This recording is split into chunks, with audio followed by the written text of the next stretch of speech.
Bien, bonjour à toutes et à tous. Aujourd'hui, je vous explique où et quand trouver des cèpes de façon claire, pratique et sûre. Mon expérience se base sur les forêts du sud de la France et particulièrement dans les Pyrénées. Donc on va voir les biotopes clés et les espèces les plus courantes ainsi que les meilleures fenêtres saisonnières. Le tout en 5 minutes. Les principaux cèpes sont donc le cèpe de Bordeaux, le cèpe d'été, le cèpe bronzé et enfin le cèpe des pins. Donc ce sont les 4 principaux, les 4 stars. On commence donc avec la météo et le sol. Vous le savez, après un épisode de pluie, c'est plutôt favorable pour les champignons. Par contre, il faut un épisode de pluie assez fort, au moins 20 à 40 mm. Et ensuite attendre 10 à 15 jours. Et vous aurez, donc 10 à 15 jours après la pluie, une sortie des cèpes si le biotope est bon. Bien sûr, à condition que la saison soit respectée, que le biotope, donc, comme je le disais, soit bon et qu'il fasse assez chaud. Au moins 12 à 10 degrés pour le sol, mais c'est un détail. Ensuite, la deuxième règle, avoir un sol plutôt acide à neutre, bien drainé, couvert de mousse, de litière, de feuilles, d'aiguilles. Il faut garder ça en tête pour lire la forêt et bien choisir le biotope parce que, pour vous donner un exemple, les sous-bois trop encombrés de déchets végétaux ou d'espèces de sous-bois type du hou, du buis ou même des petits arbres, des petits hêtres, tout ça, ce n'est pas propice, c'est entre guillemets étouffé et vous trouverez rien, peu de choses. Ensuite, une petite carte mentale de où est-ce qu'on peut trouver des cèpes dans les Pyrénées et ensuite de la France globalement. Donc tout d'abord, le premier biotope, les chênes et les châtaigniers, de 200 à 900 mètres à peu près.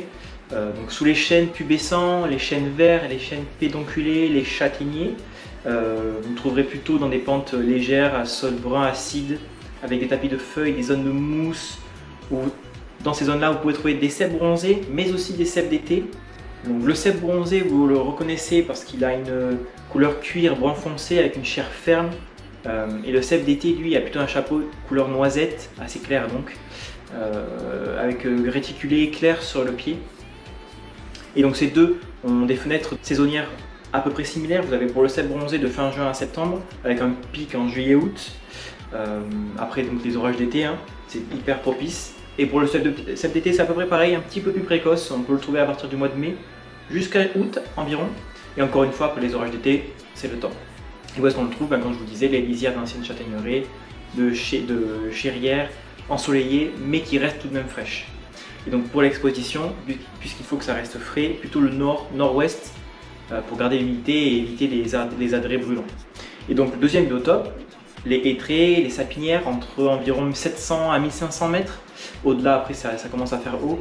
Donc où chercher? Eh bien, tout simplement dans les forêts de sapins, de hêtres, hein, d'épicéas, sous couvert d'un humus régulier, frais, stable.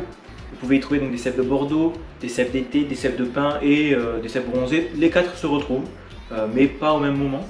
Donc le cèpe de Bordeaux, lui, qui a un chapeau brun, assez foncé en général, avec une marge claire et des tubes blanchâtres, puis un peu jaune-vert lorsqu'il vieillit. Pour le cèpe de pin, lui, il a plutôt un chapeau rougeâtre, brun. Et il adore, voilà, comme son nom l'indique, il adore les conifères, mais on peut aussi le trouver sous châtaignier, hein. On peut le trouver sous châtaignier, sous chêne, ça peut arriver. Enfin, troisième biotope, l'épinette et les pessières. Donc là, plutôt 600 à 1600 mètres, hein, beau delta, sous les pins sylvestres, les pins accrochés, les épicéas, voilà, sous litière d'aiguille, sur un sol donc, acide et bien drainé. Et qu'est-ce qu'on peut trouver? Forcément le cèpe des pins, mais aussi le cèpe de Bordeaux, hein, qui adore ce genre de biotope. Et le cèpe d'été, ça peut arriver aussi dans ce genre d'endroit. Donc voilà, plutôt donc le cèpe de Bordeaux, plutôt dans les étés finissants, voilà, de août à octobre, même novembre, hein, chez nous ça peut aller, enfin chez nous dans le sud ça peut aller loin. Toujours dans des biotopes de sous-bois, de mousse, de tapis d'aiguilles, tapis de feuilles, sans que ce soit encombré par sans qu'il y ait trop de feuilles, soit sans que ce soit encombré par trop d'espèces type buis ou petits arbres, encore une fois, hein, toujours des sous-bois propres, qui font propre et stable. Donc, ensuite, quelques petits conseils, quelques signes qui ne trompent pas. Une météo avec des nuits donc plutôt chaudes, une humidité plutôt stable après des pluies, donc c'est le top.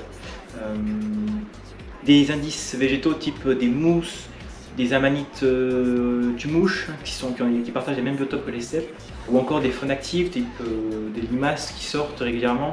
C'est signe que la litière est fraîche, donc signe d'une bonne humidité. Pour finir, je vous dirai un petit conseil de sécurité. Si jamais vous n'êtes pas sûr, allez voir un pharmacien.